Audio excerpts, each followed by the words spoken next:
I think ASCO this year, the biggest highlights that probably most people really took the biggest away was the results of Destiny 2, the advances that are happening in the HER2 space and breast cancer. And that field's really become a chronic disease over time with HER2 negative breast cancer with all the new therapeutics. And it's also a good example of a therapy and a set of treatments that have efficacy in the brain. In breast cancer patients that have brain metastases, they have an option now for a longer term survival.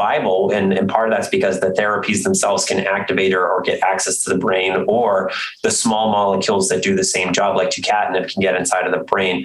So we really hope that this can really then leap forward into some of the other cancers that we deal with, especially in the brain met space, where a much longer time that we're going to make patients live with these diseases, the more we make these chronic diseases.